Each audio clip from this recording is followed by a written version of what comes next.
जानताम देवा भागम यथा पूर्वी संजानाना उपासते समानो मंत्र समिति समानी समानम मनः सहचित्तमेसाम अभिमंत्रिये वह समाने नवो हविषा जुहोमि समाने व आकुति समाना हृदयानि वह समानमस्तु वो मनः महाराज श्री प्रणाम आपके चरणों में पूज्य श्रद्धेय प्रातः स्मरण गोविंद देव गिरि जी महाराज जी जो हमारे सनातन के गौरव हैं, वेद मूल हमारा जो सनातन धर्म है वो वेद मूलक है। वेद और वेदानुकूल जो हमारे सत्य शास्त्र हैं उसमें दर्शन है, उपनिषद है, रामायण है, महाभारत है, श्रीमद् भगवद गीता महाभारत का एक अंश है भगवान का, वह पूरा उनका सार है भगवान के उपदेशों का, संदेशों का। पुराण है, गृह सूत्र है, आश्वलायन सूत्र है, स्मृतियां हैं और खाली एक मनुस्मृति नहीं, अनेक स्मृतियां हमारी शतपथ, गोपथ, ऐत्रेय, तैत्रेय आदि ब्राह्मण ग्रंथ हैं। और ये जो इतना बड़ा विराट जो हमारा सनातन का ज्ञान है, हमारे ऋषियों की आर्षबोध परंपरा है, हमारी ऋषियों की जो इतनी बड़ी विरासत, उसको हम साथ में लेकर के चलते और समग्रता से सनातन को देखते हैं। यस्तु सर्वाणि भूतानि आत्मयुहुद विजानत तत्र को मोह कह शोकः एकत्वम अनुपश्यति परस्परम भावयन्तः श्रेयः परम अवाप्स्यथः यो मां पश्यति सर्वत्र सर्वं च मयि पश्यति तस्याहं न प्रणश्यामि स च मे न प्रणश्यति वासुदेवः सर्वं ओम सर्वम खरो इदम ब्रह्म ब्रह्मेदम अमृतम पुरस्ताद ब्रह्म पश्चात। एक ब्रह्म को हमने सर्वत्र मनुष्य और मनुष्यतर जड़ चेतन जीव जगत में देखा और हमने सबके प्रति एक दिव्य दृष्टि रख। और पूज्य हमारे महाराज श्री तो जब गुरु की का स्तवन करते हैं तो वो महाराज जी श्लोक बोलो तो यस्य ब्रह्ममयी, पूज्य गोविंद देव गिरि जी महाराज जी, यस्य ब्रह्म, हाँ यस्य वेदमे वाणी यस्य ब्रह्ममयी दृष्टि पातु मां सदा। तो महाराज जी आज इसी पर इसलिए ये हमने ये संवाद रखा कि सनातन के नाम पर कुछ लोग वर्गों में, जातियों में, समूह में अलग अलग प्रकार के जो है चीज़ों में बांटने में लगे पड़े। और इसमें जब राजनीतिक लोग उतर जाते हैं, कुछ महत्वाकांक्षी लोग उतर जाते हैं, कुछ अपने आप को जातियों का अगवा साबित करने के लिए, कोई एक दूसरे को गालियां देने के लिए, एक दूसरे का तिरस्कार और बहिष्कार करने के लिए, अरे बहिष्कार करना है, बाइकाट करना है तो उन मलेच्छों का करो, उन विदेशी ताकतों का करो जो सनातन विरोधी है, जो गजवाई हिंद चलाते हैं, जो सनातन के शत्रु हैं उनका बहिष्कार करो, बीमारियों का, बुराइयों का, दुर्व्यसनों का, दुर्गुणों का, दोषों का, दुर्बलताओं का उनका बहिष्कार करो। एक दूसरे को फिर गाली देने में लग जाते हैं, एक दूसरे को नीचा दिखाने में लग जाते हैं। माना कि इस पूरे देश में एक भी किसी भी जाति, वर्ग, समुदाय जो अलग अलग अपने देश के अंदर इतनी विविधताएं हैं, उन विविधताओं के बीच में जो हमारी समानता है कि हम एक ऋषियों के वंशधर हैं, एक ईश्वर के उपासक हैं और पंचदेव उपासना को या एक ईश्वर को हो उसमें कोई भेद जो है तत्व का भेद नहीं है।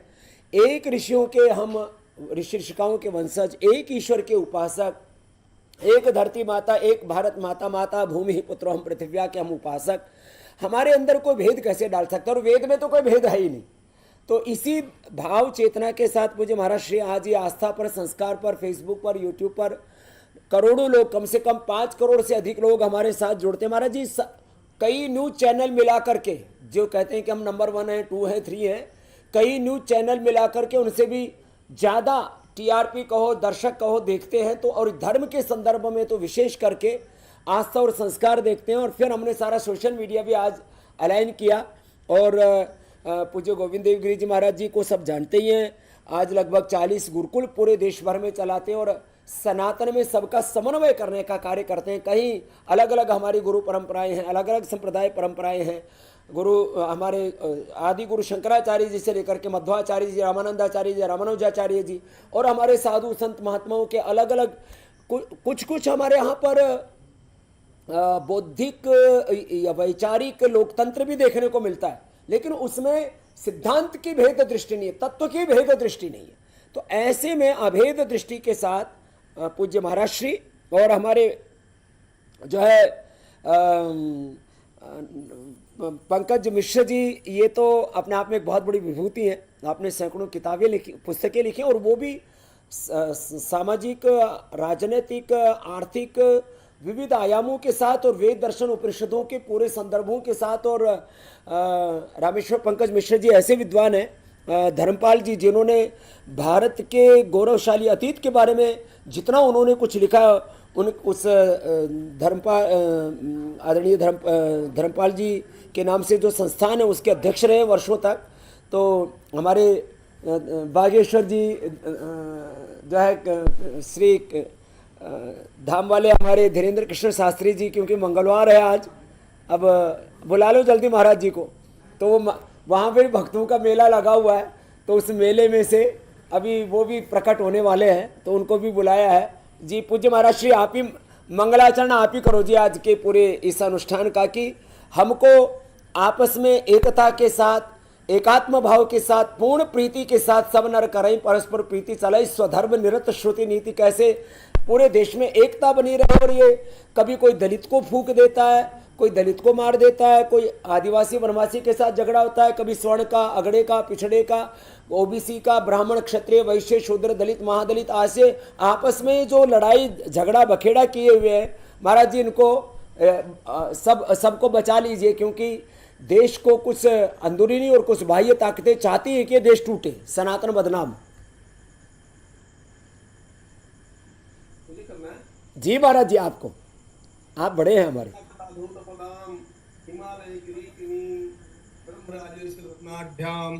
वंदे भारत मातरम। यस्य वेदमयी वाणी, यस्य देवमयी तनुः, यस्य ब्रह्ममयी दृष्टिः, स गुरुः पातु मां सदा। योगेशं सच्चिदानंदं वासुदेवं व्रजप्रियं, धर्म संस्थापकं वीरं कृष्णं वंदे जगद्गुरुं। मैं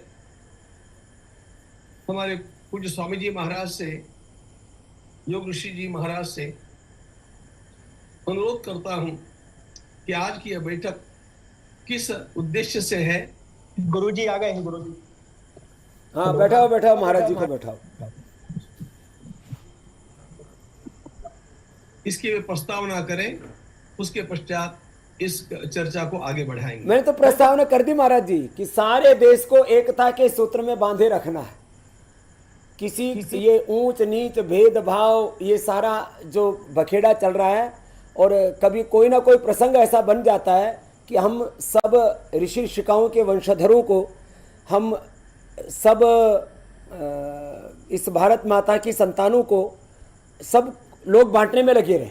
तो हमको एक अभेद दृष्टि कि वो इस देश के अंदर सबके भीतर पैदा, और सबके भीतर आचरण की श्रेष्ठता का गौरव पैदा हो, कोई सुप्रीमेसी का भाव ना हो, किसी को हीन, किसी को श्रेष्ठ, किसी को निकृष्ट उत्कृष्ट बता बूतू करके आपस में कुछ लोग, कुछ जातिवादी लोग उतर जाते हैं, कुछ राजनीतिक लोग उतर जाते हैं, कुछ अलग अलग प्रकार के लोग उतर करके अपने भीतर ही जो भेद दृष्टि पैदा करते हैं, उसके लिए महाराज जी आपका आशीर्वाद।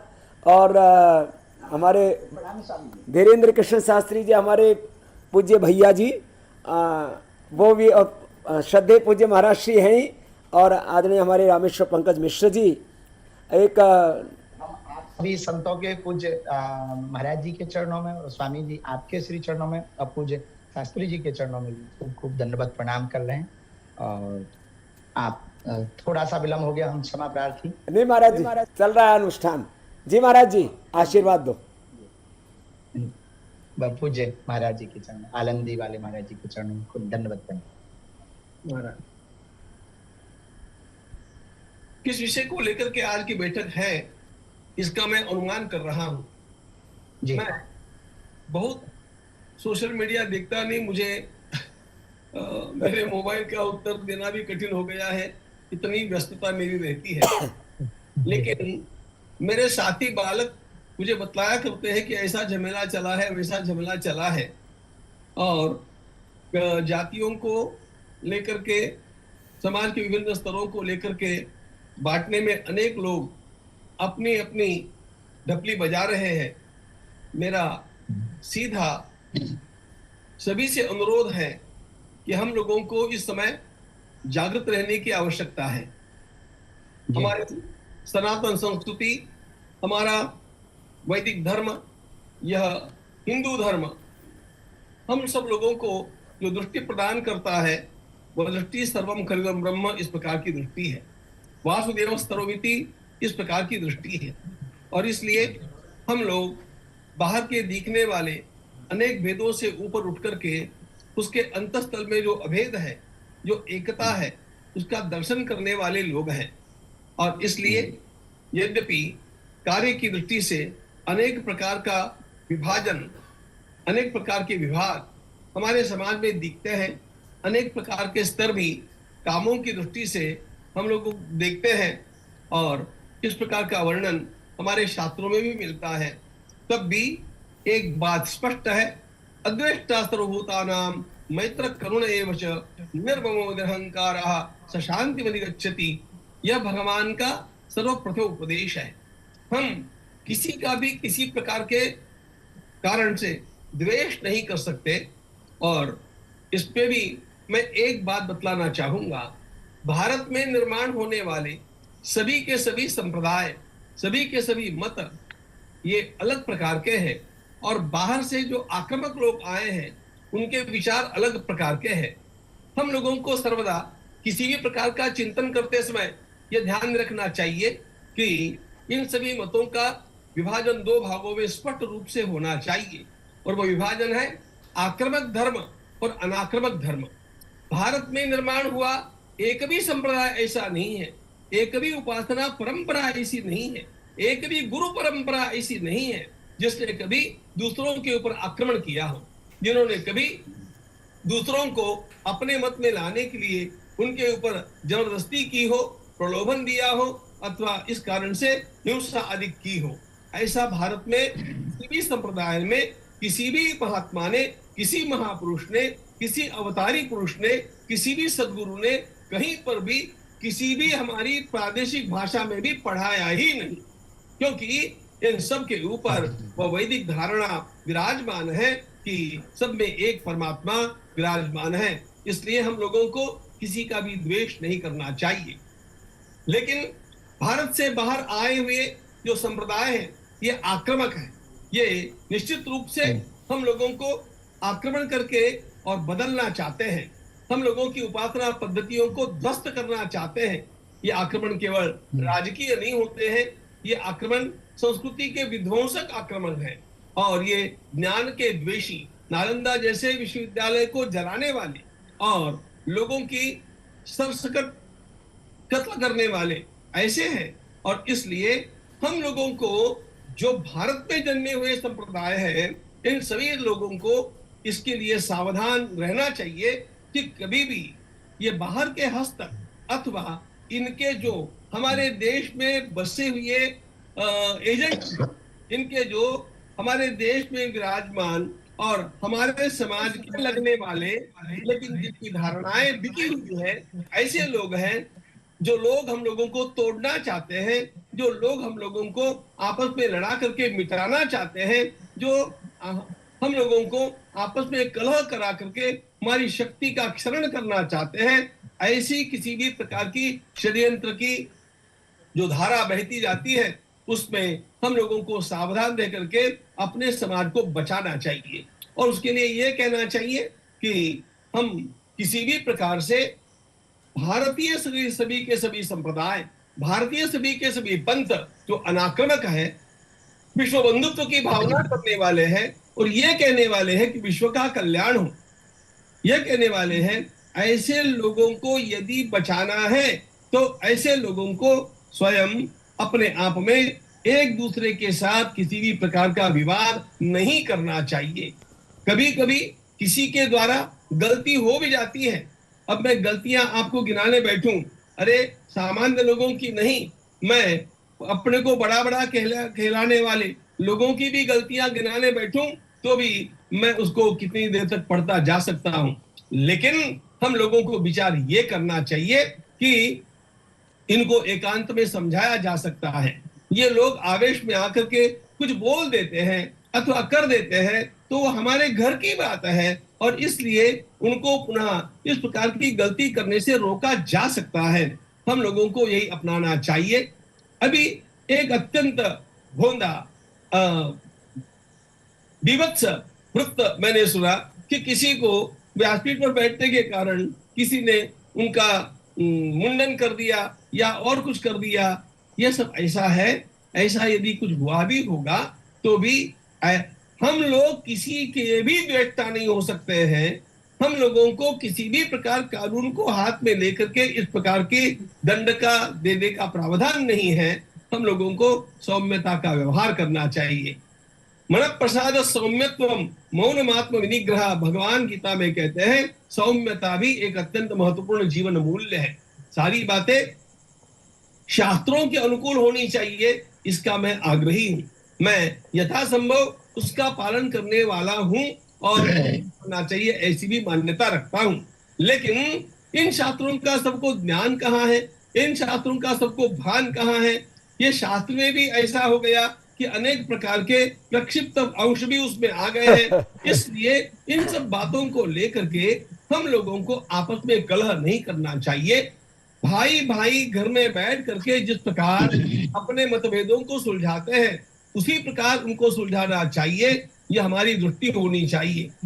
किसी ने गलती की है, गलती नहीं की है, मुझे पता नहीं है, लेकिन किसी ने गलती की भी होगी ऐसा मान भी लिया तो भी उसे दंड देना अथवा उसके साथ अमानवीय व्यवहार करना यह हमारा कर्तव्य नहीं होता है। हम लोगों को सौम्यता से ही इन सब बातों को समझदारी के साथ लेकर के और सबको समझाने का प्रयास करना चाहिए। ध्यान रखना, यह समय संगच्छध्वम संवदध्वम सम्मो मनावसि जानताम, यह बात बार बार दोहराने का समय है। हमें एक भाषा बोलनी चाहिए, कदम से कदम मिला करके चलना चाहिए, एक दूसरे को संभल करके चलने का प्रयास करना चाहिए। तभी जाकर के हम लोग भारत माता की सच्ची सेवा करेंगे।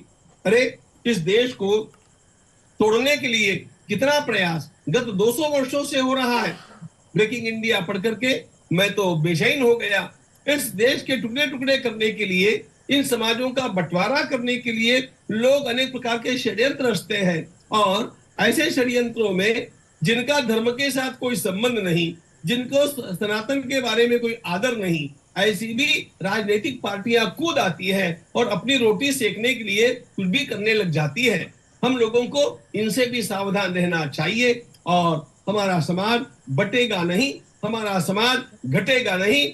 इतना ही नहीं तो हमारा परस्पर प्रेम और विश्वास भी घटेगा नहीं। इसकी चिंता हम लोगों को करनी चाहिए और इसके लिए जो भी कार्य जहां भी कहीं करना हो मैं सर्वदा उसके लिए आगे रहता हूं।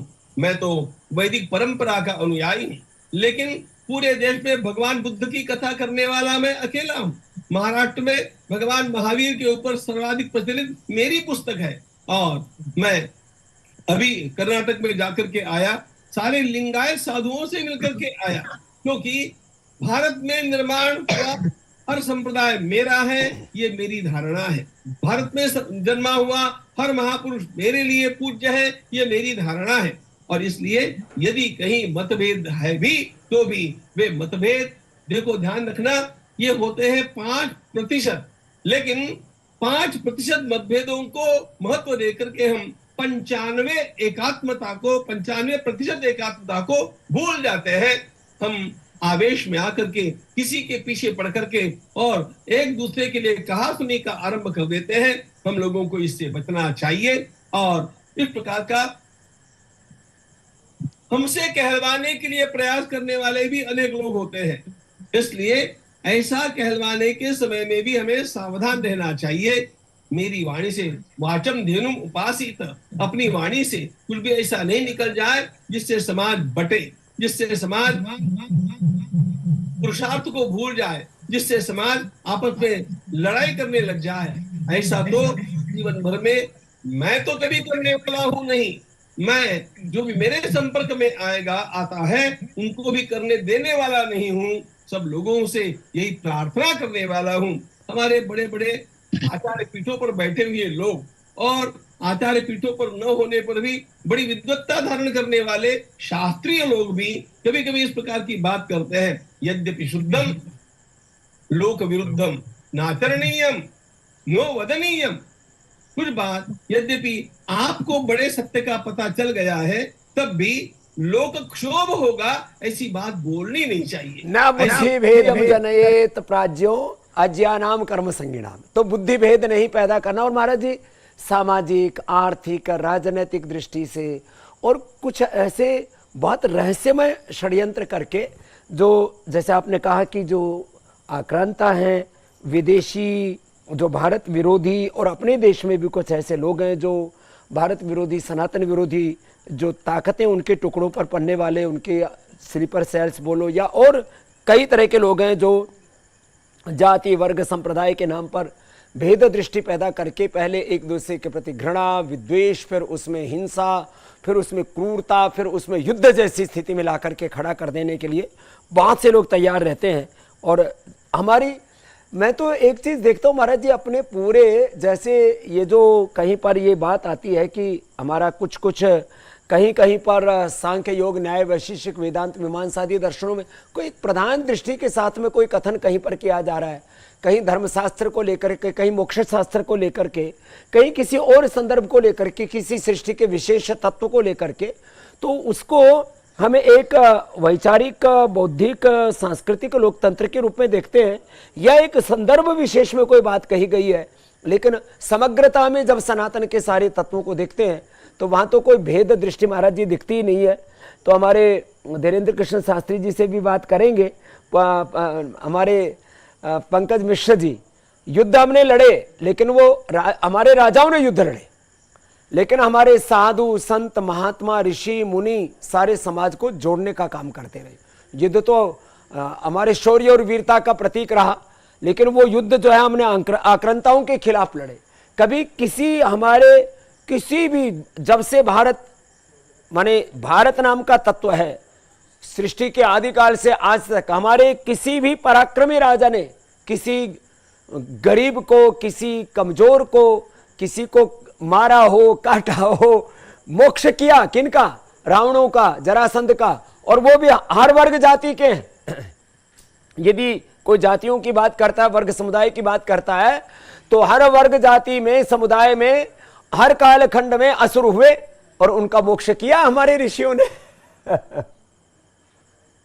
जी पंकज जी, पूज्य आचार्य श्री भी जुड़ रहे हैं, बागेश्वर वाले हमारे बाबा जी भी आएंगे तो 5 मिनट वो भी अपनी बात कहेंगे। मिश्र जी जी जी अब आप जैसे हैं और परम पूज्य स्वामी गोविंद देव गिरि जी जैसे बोल रहे हैं, तो हमारा तो काम है कि परिपाठ पूर्वक सुनना, लेकिन चूंकि आपने विषय का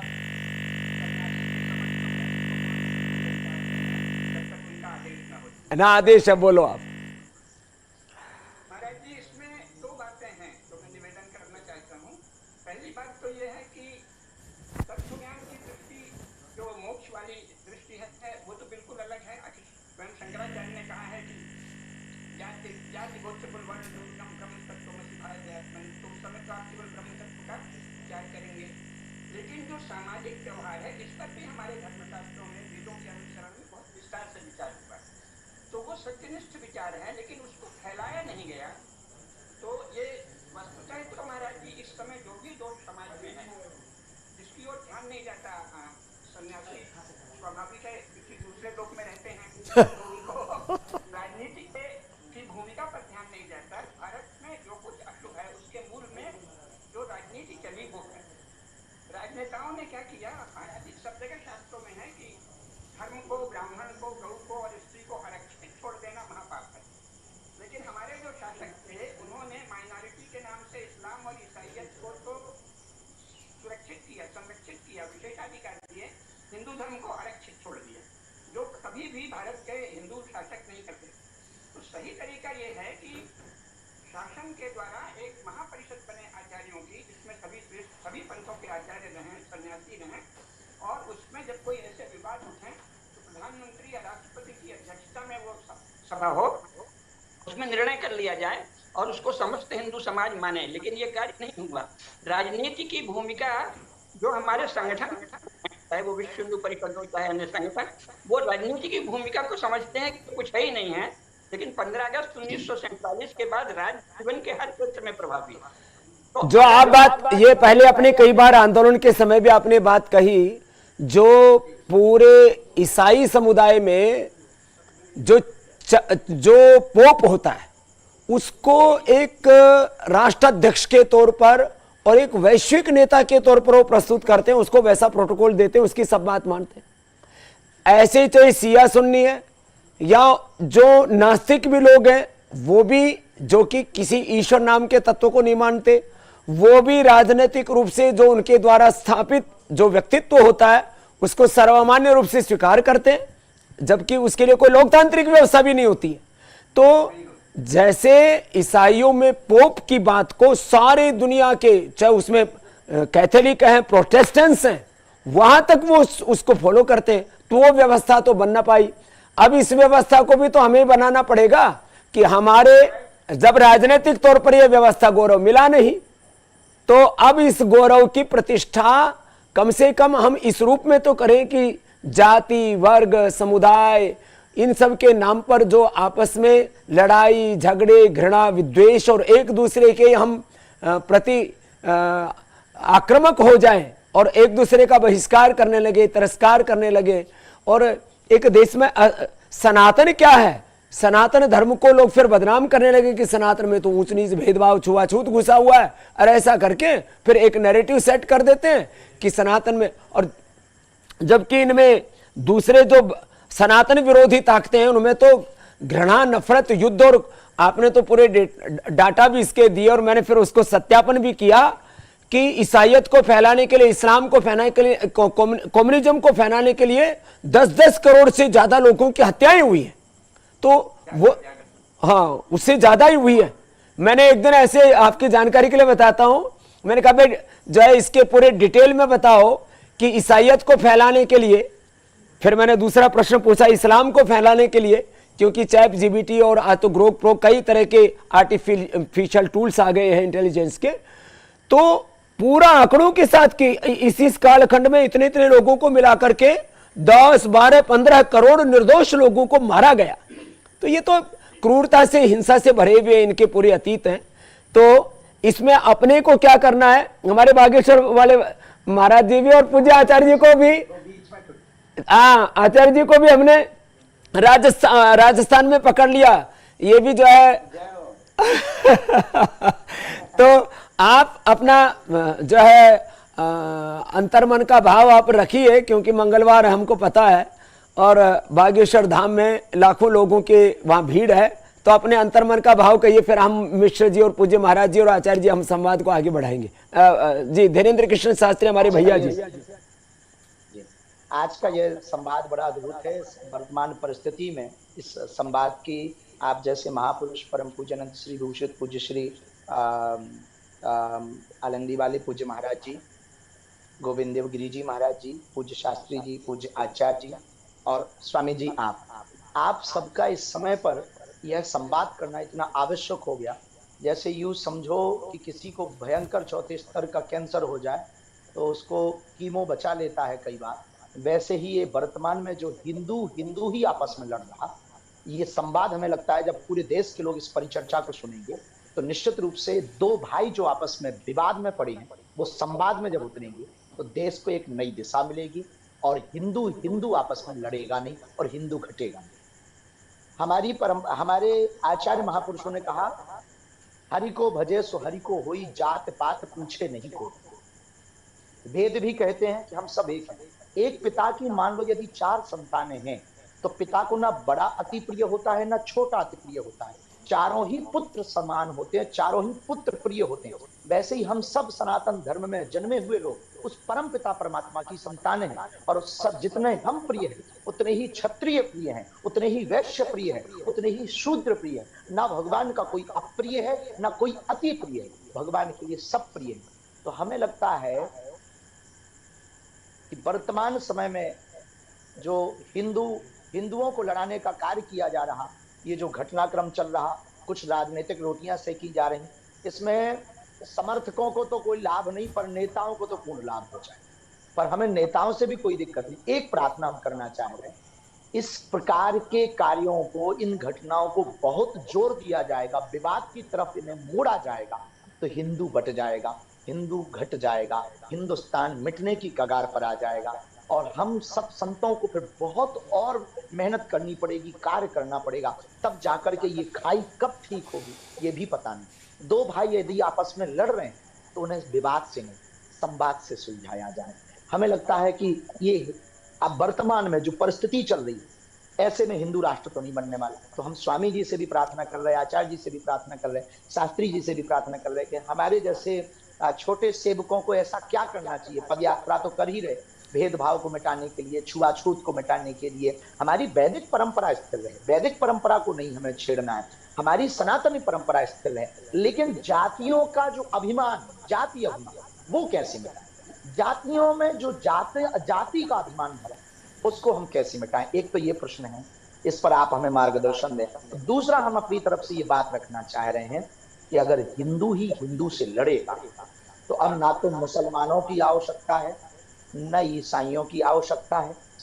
उनसे ज्यादा खतरा अब उन हिंदुओं से हो गया है जो हैं तो हिंदू पर हैं नहीं, और जो बार बार आग में घी का काम कर रहे हैं, घी डाल रहे हैं, जातियों के नाम पर रोटियां सेंक रहे हैं, प्रपंच कर रहे हैं, और ऊपर से उसमें प्रबुद्ध लोग चुप हैं। सबसे विचित्र बात स्वामी जी आप ये देखना, इस देश के प्रबुद्ध लोग चुप हैं, पर हिंदू हिंदू को लड़ाने में सब लोग, आप पोस्टें देखो लगातार चल रही हैं, सोशल मीडिया देखो भरी पड़ी है, वो भी अपने भाई, ये भी अपने भाई हैं। दोनों पक्ष हमारे, इटावा की घटना को लिया जाए यदि उस पर ही आज फोकस किया जाए, दोनों परिवार अपने हैं। हाँ, भूल हुई है, अमानवीय कृत्य हुआ है, वो नहीं होना चाहिए। कानून को किसी को भी हाथ में नहीं लेना चाहिए, और किसी की चोटी रखने के लिए हम लोग बोलते हैं सिखा रखो, तिलक लगाओ, ये हमारी सनातन परंपरा की पहचान है। ये जो हुआ घटना, ये निश्चित रूप से निंदनीय हुई, पर हमें लगता ये दुनिया में, हमें दुनिया को दिखा करके इस विवाद को बढ़ाना नहीं चाहिए, अपितु यही संवाद का माध्यम पकड़ करके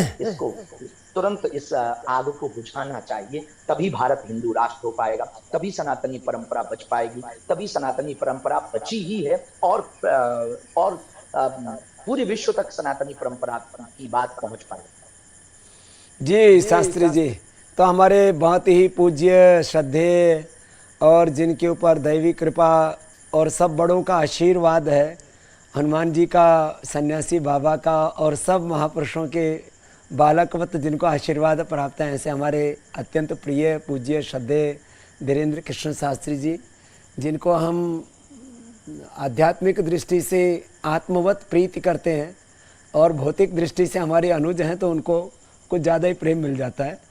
अब आप जो है, जो आप बात कह रहे हो, देखो हमारे यहाँ जो है अहंकार भी नहीं, उसको एक गौरव किसका होता था? शील का, चरित्र का, उसके तप का, उसके त्याग का, और ब्राह्मण का ब्राह्मणत्व उसके आचरण से, उसके शील से, उसके सद्गुणों से, उसके हृदय की विराटता से।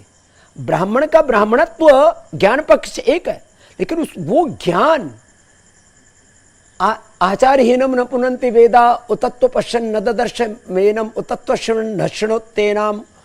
तो ये ज्ञान हमारे आचरण में उतरे, भक्ति हमारे आचरण में उतरे, माने जितने भी शास्त्र के सिद्धांत हैं वो हमारे आचरण में। हमारा तो आचरण प्रधान धर्म है, हमारा तो धर्म का अर्थ ही धारणा धर्म। धर्म हमारा कि मूछ कटाली, की टोपी पहन ली, कि पजामा ऊंचा कर लिया, कि इधर उधर से कोई घूंघट ओढ़ लिया, कि कोई हमारे यहाँ तो नहीं लिंगम धर्म से कारण हमने अपने धार्मिक प्रतीकों को बहुत महिमा दी है, उसको भी बहुत गौरव दिया है, लेकिन कहा वो भी गौण है। जितने भी प्रतीक हैं, अब देखो यज्ञोपवीत, शिखा, ये तो खैर आपस में किसी की शिखा काट लेना, किसी का यज्ञोपवीत उतरवाना, और ये इसके ऊपर भी बड़े बखेड़े हुए। दक्षिण में मैंने तो वहाँ लोगों को आंखों में आंसू लेते हुए, और ये जब जिस तरह से उन्होंने वृत्तांत कहे, और जो वहाँ के राजनीतिक पार्टियों ने जिनको भी शिखा सूत्र देखा, उनको जिस तरह से घसीटा गया, जिस तरह से उनको बेइज्जत किया गया, लहू लुहान किया गया, ये सब भी हुआ।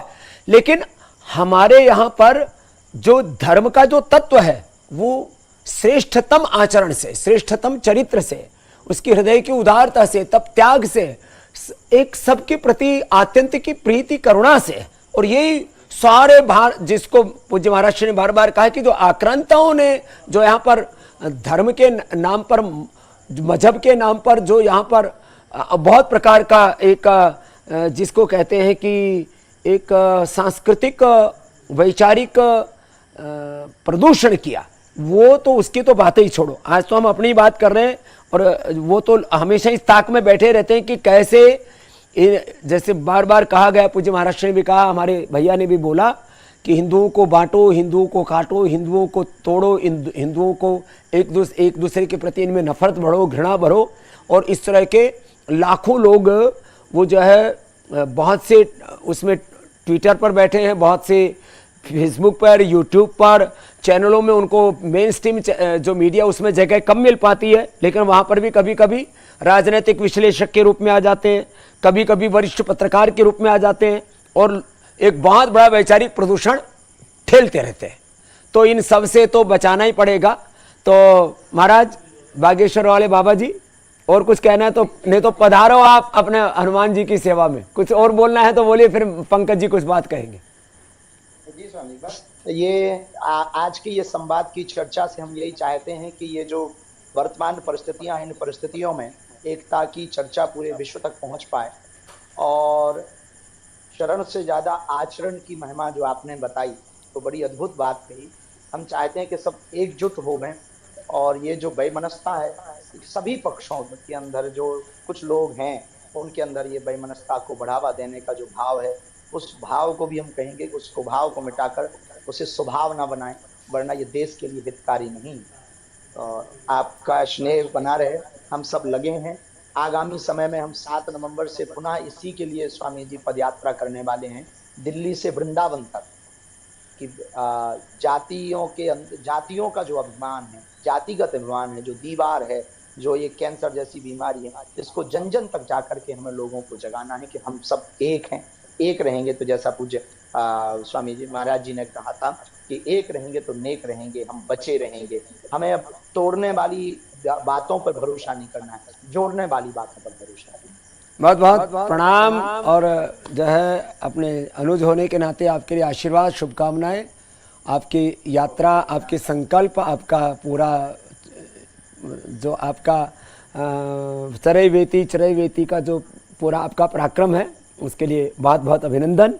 और हमें देवों का देवत्व, ऋषियों का ऋषित्व अपने भीतर धारण करके खुद सनातन के जीवंत विग्रहवान रूप बनना है। जैसे हमारे यहाँ शास्त्रों में भी कहा है, शिवो भूत्वा शिवम यजेत, शिवो हम रामो हम कृष्णो हम हनुमत हम आत्मा हम शुद्धो हम। इस भाव चेतना के साथ अपने आत्म धर्म में रह के अपने स्वधर्म का, अपने ऋषि धर्म, वेद धर्म का, राष्ट्र धर्म का जीवंत विग्रहवान रूप बनना है। जी पंकज जी, आप जो मैं बोल रहा था, ये राजनेता तो उसको, जो हमारा सनातन है उसको गौरव नहीं देंगे। अब इस गौरव को हमें कैसे बचाना है, उसके बारे में बात कर रहे थे। जी पंकज जी, आप पधारो। धीरेन्द्र कृष्ण शास्त्री जी, भक्तों को संभालो। जी महाराज जी, देना तो राजनेताओं को भी पड़ेगा। राजनेताओं का ये कर्तव्य है, जो नया वातावरण बना है, अगर समाज जागृत होगा। लेकिन इसके साथ जो आप मूल बात कह रहे हैं, स्वयं परम पूज्य गोविंद देव जी और आप, तो उसका ज्यादा से ज्यादा प्रचार होना चाहिए। जैसे समान प्रसव जाति कहा है, तो उस अर्थ में तो गो जाति, अश्व जाति, उस अर्थ में तो केवल मानव जाति जाती है। ठीक बात। और अगर हम गुणकर्म से देखें तो फिर तो मानव जाति ही, जैसे अश्व को इनकी एक जाति मानी जाती है, तो उस अर्थ में तो संपूर्ण मानव जाति एक है। लेकिन संपूर्ण मानव जाति का विचार केवल हमारे यहाँ हुआ है। मानव धर्मशास्त्र नाम की पुस्तक केवल भारत में है, जिसे मनुस्मृति कहा अंग्रेजों ने, क्योंकि वो मानव धर्मशास्त्र अगर प्रचारित हो जाता तो यूरोप में बहुत से लोग अनुयायी हो जाते, तो उन्होंने केवल मनुस्मृति नाम प्रचारित किया। हमारे यहाँ मानव धर्मशास्त्र है, और जो हमारे धर्मशास्त्र विचार करते हैं उसको ये नहीं कहते कि ये केवल हिंदू के लिए है, मनुष्य मात्र के लिए है। जो सामान्य धर्म है, तो मनु प्रतिपादित, वो सार्वभौमिक है, वैज्ञानिक है, सार्वकालिक और सर्वहितकारी है। सार्वभौम। इसके बाद विशेष धर्म, स्वधर्म को अलग बात है, लेकिन सार्वभौम मानव धर्म, जिसे सामान्य धर्म भी कहा है, सामाजिक धर्म कहा है, साधारण धर्म भी कहा है, वो समस्त मनुष्यों के द्वारा पालनीय है। इसको तो भारत शासन का कर्तव्य है, क्योंकि हमारे ही हिस्से का एक हिस्सा बना पाकिस्तान, और उसने अपने संविधान में शुरू में ही कहा है कि ये सारी धरती अल्लाह ने हमको सौंपी है, जहां हम मोहम्मद साहब और कुरान का प्रचार करेंगे। सारी धरती वो उनकी, भले वो टिटहरी हो कि पैर ऊपर किए हैं, ताकत नहीं है, लेकिन घोषणा वो करते हैं कि सारी धरती में अल्लाह का संदेश फैलाएंगे। तो हमारे लोगों को कम से कम भारतवर्ष जो बचा है, ये तो हिंदुओं का ही देश है, हिंदुओं का एकमात्र देश भारतवर्ष है। तो इसमें तो सारे हिंदुओं को एक होना चाहिए, और उसमें आप तो काम कर ही रहे हैं, जितने लोग आज यहाँ बोल रहे हैं। तो आपके स्तर पर तो जो हो रहा है वो तो सब प्रकार से अच्छा ही है महाराज जी। और प्रज्ञा और शील के बिना तो कैसे कुछ होगा। हमारे स्वयं सभी अपने यहाँ का है, प्रज्ञा से पोषित शील, प्रज्ञा से उत्पन्न शील, और शील से प्रक्षालित प्रज्ञा, उसके बिना तो कोई गति ही नहीं है। महाभारत में भी, शांति पर्व में भी बुद्धि को सबसे महत्वपूर्ण कहा है, लेकिन यही कहा है कि बुद्धि आचरण के द्वारा ही प्रतिबिंबित होती है। तो अगर शील ही नहीं है, आचरण ही नहीं है, लेकिन प्रयास तो ये हो रहा है कि अजीब सा राजनीतिक विद्वेष फैला के आपस में, और कोई एक घटना घट भी गई तो आप जैसे परम पूज्य गोविंद देव जी जैसे सोचने वाले लोग बहुत कम है, ठीक करो, शमित करो, उसके स्थान पर आग भड़काना, इसको भी भड़का दो, उसको भी भड़का दो, ये जो हो रहा है, एक तो वो हिंदू धर्म के लिए बहुत हानिकर है, हिंदू जाति के लिए। क्योंकि अगर हम मानव जाति के भीतर, हिंदू जाति हम इसलिए हैं कि केवल हिंदू जाति ऐसी है जो सर्वत्र परमात्मा को व्याप्त मानती है और हर एक के भीतर परमात्मा मानती है। इस्लाम तो केवल 7वें आसमान में मानता है, और ईसाइयत भी 7वें आसमान में। तो वो तो कण-कण में व्याप्त परमात्मा को मानते ही नहीं। तो जो कण में व्याप्त परमात्मा को मानने वाली जाति है हिंदू जाति, उसकी एकता मानव जाति के लिए, विश्व के लिए बहुत आवश्यक है। तो सबसे पहले इसमें ध्यान देना चाहिए। कोई घटना घट गई तो उसमें कानून भी काम करेगा, हम लोग भी निंदा करेंगे अगर अनुचित घटना है, लेकिन उसको तूल नहीं देना है, उसका यथोचित हो जाए। लेकिन उसको लेके और जो आग भड़काते हैं, कोई पार्टी आ जाती है, उन्होंने कह दिया ये अब ब्राह्मणों की पार्टी हो गई, यादवों की पार्टी हो गई, कुर्मियों की पार्टी हो गई, ये बहुत ही नरक है। इसको किसी तरह रोकना पड़ेगा, और इसका सही उपाय तो महाराज जी वही है। मैं कहूँगा बहुत तार से अध्ययन दुनिया का मैंने किया है, सही उपाय तो यही है। भारत शासन का ये कर्तव्य है कि समस्त हिंदू पंथों के आचार्यों की एक महापरिषद बनाए, हमें पता रहे कि कौन कौन है, चाहे जो खड़ा हो कि अपने को भगवान न कहे। हिंदू धर्म को आरक्षित छोड़ दिया है, नतीजा यह है कि हिंदू धर्म के नाम पे कोई भी खड़ा होकर कुछ भी बोलने लगता है। तो जो आप जैसे परम पूज्य गोविंद देव गिरि जी जैसे, स्वामी निष्कलानंद जी जैसे, जो सचमुच के श्रेष्ठ ऋषि या तपस्वी हैं, उनकी तो बात समाज में उतनी फैलती नहीं जितनी कोई भी अपने साधनों से कुछ भी बन जाता है, भगवान बन गए, ये बन गए। उस पर रोक शासन का कर्तव्य है, हम लोग क्या करते हैं। तो शासन को भी भूमिका निभानी चाहिए। आप लोग तो अपनी भूमिका इतनी सुंदर कर रहे हैं कि सारा देश इसीलिए तो आप पर मुक्त है, आप पर इतना गौरव करता है और आपकी शरण में आता है। लेकिन तो कमी है वो हिंदू धर्म को भारत राजनेताओं ने आरक्षित छोड़ दिया है, ये पाप है। आप धर्म को आरक्षित खुद छोड़ दिया, मतलब जैसे धर्म किसी का है ही नहीं है। भारत के शासक मंदिर जाएंगे, सब करेंगे, लेकिन संवैधानिक रूप से अल्पसंख्यकों को रक्षा देते हैं। हिंदू धर्म को रक्षा भारत के राज्य का कर्तव्य है। ये नहीं पंकज जी, हिंदू धर्म के मंदिरों से 1 लाख करोड़ रुपए से ज्यादा जो पैसे आते हैं वो शासन वाले हड़प लेते हैं, मस्जिदों और ईसाइयों को देते हैं। तो ये मामला और खतरनाक है। तो हाँ, तो पूज्य आचार्य जी से भी मुखारबिंद से थोड़ा सुनते हैं। पूज्य आचार्य जी जो है वो मंजी लेते हुए गाड़ी में, क्योंकि मंजी नहीं ले रहे, वो कहीं कहीं गाड़ी में जो है थोड़ा थोड़ा धोल आ रहा है। तो अब हमको तो इतने मंजी आए तो हम तो गाड़ी में सो जाते हैं।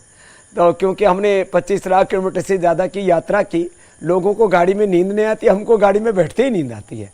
लेकिन आज क्योंकि मामला जागरण का है तो पूज्य आचार्य जी जगे हुए हैं। तो 2 बातें, आत्मानुशासन और शासन, दोनों की ही बहुत बड़ी महिमा है और उसका गौरव है कि शासन का भी एक कर्तव्य है कि वो जो है लोग जितने धर्म को मानने वाले होंगे, गुरु ग्रंथ गोविंद के अनुशासन में जीने वाले होंगे, आत्मानुशासन के बिना कोई भी शासन वो सफल नहीं हो सकता, उससे कोई भी राष्ट्र पूर्ण समृद्ध नहीं हो सकता। विकसित राष्ट्र मात्र अर्थ के अभ्युदय के उत्कर्ष से नहीं हो जाता है, केवल आर्थिक समृद्धि से। जब तक वैचारिक चारित्रिक समृद्धि नहीं होगी राष्ट्र में, वो राष्ट्र कैसे महान बन सकता है, कैसे विकसित बन सकता है। तो हमें आत्मानुशासन में भी रहना है, और अभी ऐसा भी आगे हमें प्रयास करना पड़ेगा कि भारत का शासन, भारत के सनातन धर्म की सर्वविध जो उसका जो गौरव है, उसके राष्ट्र में नहीं पूरे विश्व में उसकी प्रतिष्ठा के लिए, क्योंकि उससे पूरा विश्व जो है सुखी होगा। नहीं तो एक दूसरे के को ये जो विस्तारवाद है, पूंजीवाद है, साम्राज्यवाद है, एकाधिकारवाद है, और सबको कुछ चंद मुट्ठी भर लोग, पूरी दुनिया के ताकतवर लोग, पूरी दुनिया के संसाधनों पर, पूरी दुनिया की समृद्धि पर नियंत्रण करके, और सबको केवल मात्र एक उपभोक्ता बना करके, ये जो अलग प्रकार का एक जिसको आइडियोलॉजिकल कॉलोनाइजेशन कहते हैं, डिजिटल कॉलोनाइजेशन कहते हैं, अलग प्रकार का एक कल्चरल कॉलोनाइजेशन, कल्चर तो क्या बोले उसको, तो उसमें तो कल्चर कुछ है ही नहीं, लेकिन एक अलग प्रकार का एक पूरा तंत्र चल रहा है। पूरी दुनिया भारत से ही बचेगी, उसके लिए पुरुषार्थ करना ही पड़ेगा। तो पूज्य आचार्य श्री भी अपनी बात इस बीच में थोड़ी कहें, फिर वापस पूज्य गोविंद देवगिरी जी महाराज जी के पास आते हैं और पंकज मिश्र जी के पास। पूज्य आचार्य श्री जी। जी, पूज्य स्वामी जी महाराज को मेरा बहुत प्रणाम, और परम श्रद्धेय पूज्य गोविंद देवगिरी जी महाराज, स्वामी जी महाराज को प्रणाम, और आदरणीय पंकज को भी। आप सबको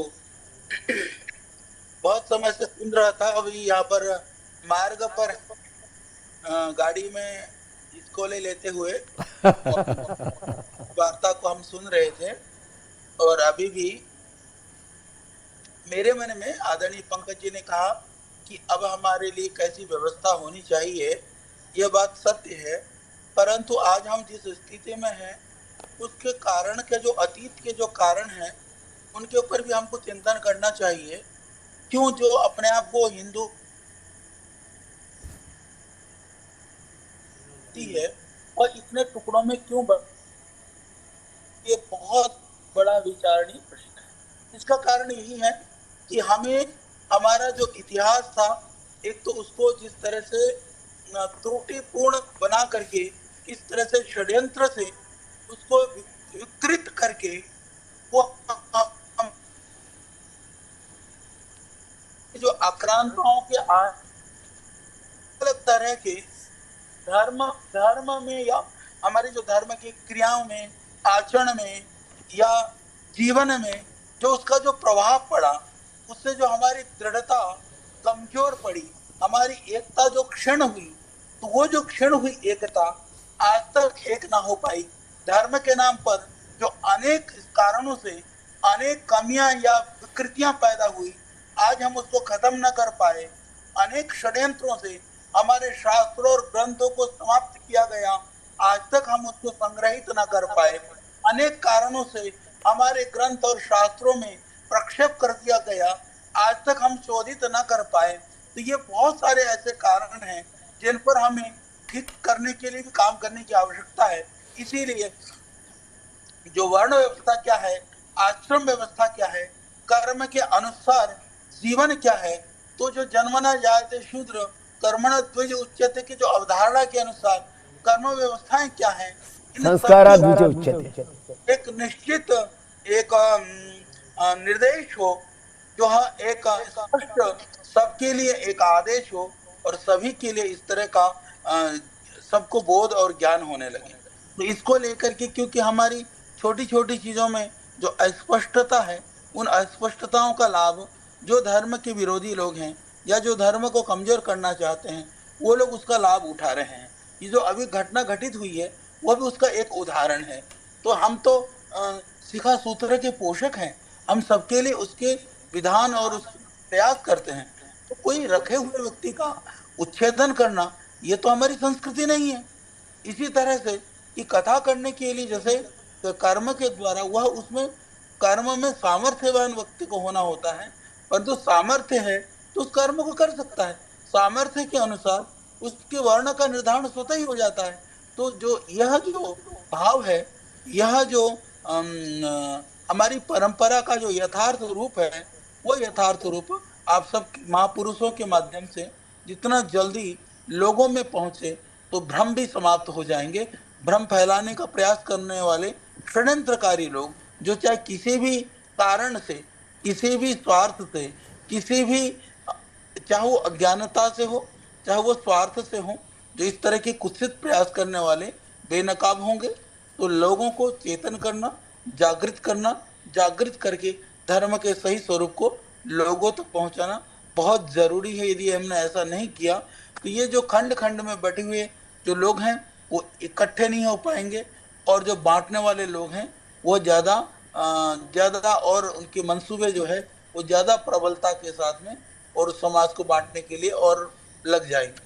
तो इतनी ही बात है। तो ये सारी चीजें, ये सब कुछ विचार करने के लिए हमको बिल्कुल सोचने पर बाध्य करती हैं कि आइए कि हम सब जितने भी महापुरुष हैं, धर्माचार्य हैं, जो बड़े बड़े हमारे पूज्य शंकराचार्य गण हैं, सब मिल करके जो मिनिमम कॉमन प्रोटोकॉल सनातन का एक बने, उस सनातन के प्रोटोकॉल को सर्वस्वीकार्य से जनसामान्य तक हम पहुंचाएं, तो ये सारी विकृतियां और ये सारी परिस्थितियां ठीक हो सकती हैं। ऐसी हमारी सोच है। तो आप सभी पूज्य चरणों में मेरा प्रणाम, नमन, वंदन। मार्ग पर हैं हम, बस अभी फोन नहीं कटा, शायद आप सबको ना आप हमारे साथ जुड़े रहेंगे। पूज्य महाराज श्री, आप थोड़ा और निर्देश दीजिए थे महाराज जी। कुछ तो ना बड़े निर्णयों में भी ना हमको एक बड़ा स्वरूप, एक बड़ी लकीर, एक बड़ा आदर्श, एक बड़ा उदाहरण भी प्रस्तुत करना पड़ेगा। जैसे आज हमने पतंजलि में महाराज जी जितने भी अपने कार्यकर्ता हैं, हमने उनके आचरण को, शिष्टता को सर्वोपरि रखा। अपने जितने भी सन्यासी हैं, हर जाति वर्ग समुदाय, हर वर्ग से हमने बच्चों को लिया, उनको वेद दर्शन उपनिषदों में, और फिर जो सन्यास की परंपरा के जो मूल सिद्धांत हैं, लोकैषणा वित्तैषणा पुत्रैषणा मया परित्यक्ता मत्तः सर्वभूतेभ्यो अभयमस्तु भू संन्यस्तम भुव संन्यस्तम स्व संन्यस्तम मया। तो ये तो हमारे, चलो एक, जैसे पंकज जी कह रहे थे, ये तो एक मोक्ष का मार्ग है, लेकिन मोक्ष के मार्ग में भी जो तपस्या है उसमें कोई कंप्रोमाइज नहीं, और उसमें कोई आग्रह नहीं, कोई कुंठा नहीं, कोई जो है भेद नहीं, कोई भेद दृष्टि नहीं। अभेद दृष्टि के साथ में हमने, जैसे पतंजलि संगठन की बात हो, संस्थान की बात हो, तो ऐसे जब हमें बड़े निर्णय लेने हो तब भी हम सब एक दूसरे का आदर करके, और सर्व समाज के अंदर ये भाव जाना चाहिए कि हम सनातन धर्म में किसी भी जन्म के आधार पर, जाति वर्ग समुदाय भाषा के आधार पर कोई भेदभाव नहीं करते। हम सबका लक्ष्य आध्यात्मिक दृष्टि से एक ईश्वर की आराधना और एक भारत माता की सेवा, और जैसा हमारे पूर्वजों ने जीवन के व्यवहारिक और पारमार्थिक सत्यों का अनुभव किया जीवन में, उन अनुभूतियों के साथ हमें आगे बढ़ना, वैसा हम पुरुषार्थ करते हैं। तो ऐसे सब लोग, चाहे जितने भी जीवन के बड़े निर्णय हैं, उन सब के अंदर उदारता के साथ और उच्च चरित्र को, उच्च आचरण को केंद्र में रख करके और बड़े प्रतिमान स्थापित करेंगे, तो मुझे लगता महाराज जी और कुछ बड़े लोगों के सामने कुछ प्रत्यक्ष उदाहरण आ पाएंगे, और उससे लोगों को बहुत कुछ जीवन के अंदर परिवर्तन लाने के लिए उद्यत होंगे। पूज्य महाराज श्री।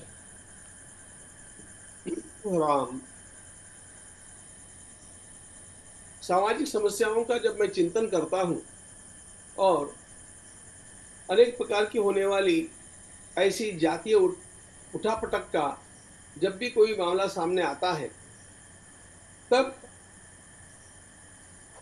अनेक बार ब्राह्मण उसके टारगेट बनते हैं अथवा ब्राह्मण किसी को टारगेट बना देते हैं। ऐसा कुछ हो जाता है।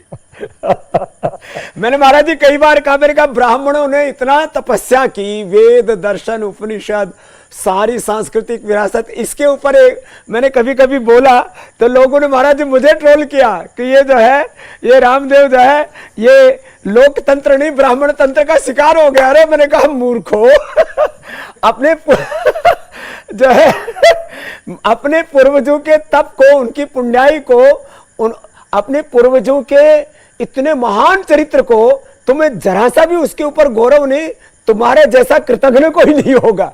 तो अपने पूर्वजों का जो कृत पुण्य है, उनका जो तप है, उनका जो महान चरित्र है, उदात्त चरित्र है, उसके प्रति कृतज्ञ भाव रखना ही चाहिए महाराज जी। ये एक बहुत बड़ा आपने बात कही है ना, मैंने उसको दूसरे तरह से थोड़ा हंसी मजाक में विनोद में कहा कि लोग जो है वो पूरा एक अलग प्रकार से अपने महान पूर्वजों को, कुछ लोगों ने गलतियां की है महाराज जी, जैसे पूज्य आचार्य भाषण जी कह रहे थे, लेकिन कितना तप किया है। और आज ये राष्ट्र यदि भारत है, आर्यवर्त देश है, इसमें ऋषियों का ऋषित्व, देवों का देवत्व है, सनातन के तत्व यदि हैं तो उसमें बहुत बड़ी भूमिका उसमें हमारे उन महान चरित्रवान उदात्त जीवन वाले उन ब्राह्मणों की भी है, उन क्षत्रियों की भी है, उन वैश्यों की भी है, और जो शूद्र वर्ग में पैदा हुए लेकिन इतने ऊंचे महान संत ऋषि मुनि में उनकी भी है, सबकी। इसलिए आपने जो पहले बात कही, सबको एक महान गौरव, सब हमारे जितने भी गुरु ऋषि मुनि हुए उन सबको समान रूप से गौरव देना, ये बात को तो आगे बढ़ाने पड़ेगी। जी महाराज जी, मैंने बीच में कुछ आहुति लगा दी थी, जी बोलिए आप। ब्राह्मण वर्ग हमारे संपूर्ण समाज रचना में अनेक बार श्रेष्ठ कहा जाता है। मैं उसकी श्रेष्ठता को मानता हूं। उनकी यह श्रेष्ठता सद्गुण जनित श्रेष्ठता है। भगवत गीता में ब्राह्मण के जो गुण कहे हैं, क्षमोदमस्तप शौचम शांतिरार्जवमेव च ज्ञानम विज्ञानमास्तिक्यम ब्रह्म कर्म स्वभावजम, यह भगवत गीताकार का वर्णन है। तो यह ब्राह्मण शम संयमी है, दम अपने को नियंत्रण में रखने वाला है, स्वाध्याय करने वाला है, सबका कल्याण करने वाला है। इस प्रकार की भावना और इस प्रकार का हमारे पूर्वजों का दर्शन हमारी पीढ़ियों ने लिया, इसलिए अपने यहाँ सारी पीढ़ियों की गर्दन ब्राह्मणों के सामने झुकती रही, वे उनके सामने विनम्र होते रहे। मुझे ऐसा लगता है, मैं सारे ब्राह्मण भाई बहनों से अत्यंत प्रेम पूर्वक आग्रह पूर्वक प्रार्थना करता हूं कि आप अपना बड़प्पन सिद्ध करें। ऐसा है, एक घर में जब कोई झगड़ा वगड़ा हो जाता है तो बड़े भाई की जिम्मेदारी बड़ी होती है। ब्राह्मण श्रेष्ठ है कि नहीं, इसके बारे में लोगों को चर्चा करने दीजिए, लेकिन आप अपनी श्रेष्ठता को सिद्ध करने के लिए ज्येष्ठ बनकर के रहिए, अपने आचरण से, चरित्र से ज्येष्ठ बनकर के रहिए। इसका अर्थ यह है कि बिखरने वाले अपने परिवार को संभालना, ये ज्येष्ठ का काम होता है। मैं कभी भी ब्राह्मणों को एक जाति के रूप में देखता नहीं। मैं ब्राह्मणों को सभी जातियों में जैसे एकत्व का धागा पिरोया जाता है, उसी प्रकार एकत्व निर्माण करने वाले समाज के रूप में ब्राह्मणों को देखता हूं। भारत माता के गले में अनेक प्रकार की सुगंधी पुष्पों की माला है। ये सारे के सारे पुष्प अत्यंत सुगंधी है और विविध प्रकार के गंधों के भी है। इन सबको एक बनाए रखने का कार्य जो धागा करता है वो ब्राह्मण है, और इसलिए आपको, यह आपकी जिम्मेदारी है कि कभी भी समाज टूटेगा नहीं, इस प्रकार की चिंता रखनी चाहिए। आपको ध्यान रखना चाहिए, एक समय वो आया था जब महाराणा प्रताप और शक्ति सिंह दोनों भाई एक दूसरे के सामने खड्ग लेकर के खड़े हो गए थे। एक पुरोहित बीच में आकर के खड़ा हो गया और उसने कहा, पहले मुझे मारेंगे फिर एक दूसरे पर तलवार चलाएंगे। समाज की रक्षा करने के लिए इस प्रकार का साहस करने वाला ब्राह्मण आज आवश्यक है। और इस समाज मंदिर को, इस समाज के मंदिर के भीतर विराजमान भारत माता की देवता को निरंतर प्रकाशित रखने के लिए मंदिर में जलने वाले नंदादीप के समान ब्राह्मण अपने को माने और वह अपने इस बड़प्पन को सिद्ध करें। देखो, कुछ बातें सह लेने से हम बड़े होते हैं। हम लोगों को इतना बचकाना कोई भी काम नहीं करना चाहिए जिसके कारण समाज में विद्वेष निर्माण हो जाए, समाज में आक्रोश निर्माण हो जाए। गलती लोग करते नहीं ऐसा मुझे नहीं कहना है, कभी कभी किसी के द्वारा गलती हो भी जाती होगी, लेकिन अपना पुत्र मान करके, अपना भाई मान करके उसे समझाया जा सकता है। दानेश्वर महाराज की बहन मुक्ताबाई ने कहा, जीव दातांनी चावली कोड़े 32 पाड़ली। कभी कभी हमारी जीव हमारे दांतों के बीच में आ जाती है तो उसको वेदना होती है, इसलिए कोई अपने दांतों को तोड़ता नहीं है। उसी प्रकार गलती करने वाला भी मेरा और गलती के लिए आगे बढ़ने वाले कुछ लोग भी मेरे, इसलिए इन सब में एकत्व को देखो। ये सब भारत माता के पुत्र है, सनातन धर्म के अनुयायी है। इस बात को ध्यान में रख करके और इन सबको आप एक कैसे बनाएंगे, ये जिम्मेदारी आपकी है। आज मैं उस ब्राह्मण के चरण वंदनीय मानता हूं जो एकता के लिए प्रयास करता है, जो समरसता के लिए प्रयास करता है और जो संपूर्ण समाज को मैं कभी बिखरने नहीं दूंगा इस प्रकार की प्रतिज्ञा करके चलता है। ऐसा यदि ब्राह्मण आचरण करेंगे ना तो आपको कहना नहीं पड़ेगा कि सम्मान दीजिए। Respect is never demanded, it is commanded. वो अपने आप आपके पास चली आएगी और यह मेरा अनुरोध मेरे ब्राह्मण भाई मानेंगे, ऐसा मुझे विश्वास है। आपके छोटे से इस प्रकार के आचरण का वो छोटा सा आचरण होगा, उसको अतिशयोक्त बना करके, उसको बढ़ा चढ़ा करके दिखा करके जो राजनीतिक पार्टियां अपनी रोटी सेकना चाहती है वे भारत को तोड़ने के लिए खड़ी पार्टियां हैं। इसको ध्यान रखना चाहिए। उनको भारत माता की नहीं पड़ी है, उनको धर्म की भी नहीं पड़ी है, उनको न ब्राह्मण की पड़ी है, न शूद्र की पड़ी है, न वैश्य की पड़ी है, न क्षत्रिय की पड़ी है। उनको तो अपने पॉलिटिकल एजेंडा की पड़ी है और वे पॉलिटिकल एजेंडा के माध्यम से केवल देश को चूसना और तोड़ना चाहते हैं। इसलिए आप उन्हें ऐसा मौका दोबारा मत दीजिएगा, इस प्रकार की प्रार्थना मैं कर रहा हूं। जी पंकज जी। महाराज जी, परम पूज्य स्वामी गोविंद देव जी जब बोल रहे थे तो मुझे लगा कि शास्त्र ही बोल रहा है, क्योंकि वो उन्होंने ठीक वही कहा। आप तो जानते हैं मनुस्मृति और महाभारत दोनों में कहा है कि ब्राह्मण बड़ा इसलिए है उससे उत्पन्न हुए हैं। एक तो ये कहा है तो अंततः तो सब ब्राह्मण से ही उत्पन्न हुए हैं सारे वर्ण। दूसरी जो महत्वपूर्ण बात है कि भाई अगर सब लोग नहीं मानेंगे महान, तो दिमाग की खुजली है। महानता तो भी है जब दूसरा को महान मानो। अगर आपने अपने आचरण से, अपने व्यक्तित्व से, जैसा परम पूज्य स्वामी जी ने कहा, गोविंद देव जी ने, अगर आपने बड़प्पन नहीं दिखाया और लोगों ने आपके बड़प्पन को नहीं जाना, फिर आपके दिमाग की खुजली है। आपका क्या बड़प्पन है? सारा बड़प्पन तो आपके आचरण और बड़प्पन में है। और क्योंकि ब्राह्मण से ही सारे वर्ण उत्पन्न हुए हैं, तो ब्राह्मण का काम है, जो परम पूज्य स्वामी जी ने कहा, कि मुखिया की तरह काम करे। और ये ध्यान रखे कि समाज आपको महान मानेगा, बड़ा मानेगा, तभी तक आप बड़े हैं। अन्यथा तो आप काहे के बड़े हैं, अपने मन के कुछ भी सोचते रहें। तो ब्राह्मणों को सबसे अधिक उदार तो होना ही पड़ेगा और सदाचारी तपस्वी होना पड़ेगा। और ये तो क्रिश्चियन मिशनरीज ने सबसे ज्यादा ब्राह्मणों के विरुद्ध घृणा और द्वेष फैलाया था। जब से ईस्ट इंडिया कंपनी आई तभी से उनके साथ मिशनरी आए। कुछ मुसलमानों ने भी, जो राजनीतिक मुसलमान थे, उन्होंने सोचा कि ब्राह्मणों के रहते ही सबसे ज्यादा खतरा है, हिंदू धर्म को दबाया नहीं जा सकता। मुसलमानों और ईसाइयों का एजेंडा रहा है ब्राह्मण विरोध। तो उसको जो राजनीतिक दल लागू कर रहे हैं उसको पहचानना चाहिए और अपने आचरण से, अपने बड़प्पन से उसको काटना चाहिए। ये नहीं कि आप कोई ऐसी क्षुद्रता करने लगे। किसी एक ने गलती भी कर दी तो उसको शांतिपूर्वक, एक तो समाज में जगह जगह थोड़ा पंचायत होनी चाहिए कि भाई ये कोई का बात हो गई, उसको रफा दफा करो, शांति करो। प्रायश्चित वाली बात भी अब आजकल बंद है, आपस में कर लो। बड़े से बड़ी गलती हो तो एक कोई प्रायश्चित होता है, गंगा जल पी लिया, ये मंत्र पढ़ लिया, सब ठीक हो जाएगा। इतना तमाशा नहीं करना चाहिए। इसके द्वारा आप केवल, जैसा आपने एकदम में कहा था, भारत को तोड़ने वाली शक्ति जो बाहर भी है और भीतर भी है, आप उसको मजबूत करते हैं। तो ब्राह्मणों को ये दायित्व समझना चाहिए कि देश की वास्तविक शक्ति और एकता को कैसे मजबूत करना, ये सबसे पहले वो सोचें। ये नहीं कि हम ब्राह्मण हैं, हम ब्राह्मण हैं। इससे तो आप भी टूटेंगे, समाज भी टूटेगा। और जब जड़ ही नहीं रहेगी, जब समाज ही नहीं रहेगा, तो ब्राह्मण कहाँ से रहेगा? तो ये समझिए, क्षत्रिय, वैश्य और चतुर्थ वर्ण सम्मान नहीं करे तो आप काहे के ब्राह्मण हैं भाई? तो आपके दिमाग का एक वहम। और मैं तो इसको पंकज जी दूसरे अर्थ में भी समझता हूँ। ब्राह्मण का एक व्यवहारिक अर्थ है और एक पारमार्थिक अर्थ है। जिसने ब्रह्म को आत्मसात कर लिया वो सब ब्राह्मण, ये पारमार्थिक अर्थ है।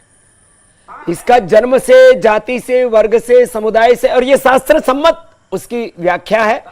कुछ लोग धर्मशास्त्रों की, सूत्रों की, मंत्रों की, स्मृतियों की भी गलत व्याख्या करते महाराज, अपने अपने ढंग से, अपने अपने संप्रदाय, अपने अपने अहंकार, अपने अपने पूरे पूरा एक वर्ग विशेष को प्रसन्न करने की दृष्टि से अलग अलग प्रकार से, जिसने थोड़ा व्याकरण पढ़ा है, जिसने निरुक्त निर्घंटु पढ़ा है, वो अलग अलग ढंग से एक शास्त्र की 10 तरह से व्याख्या कर लेते हैं।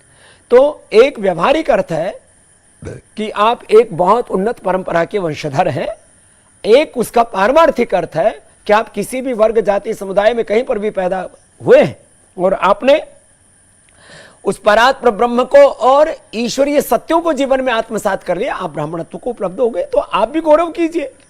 तो ब्राह्मण का व्यवहारिक अर्थ, ब्राह्मण का पारमार्थिक अर्थ, ऐसे ही क्षत्रिय की बात है।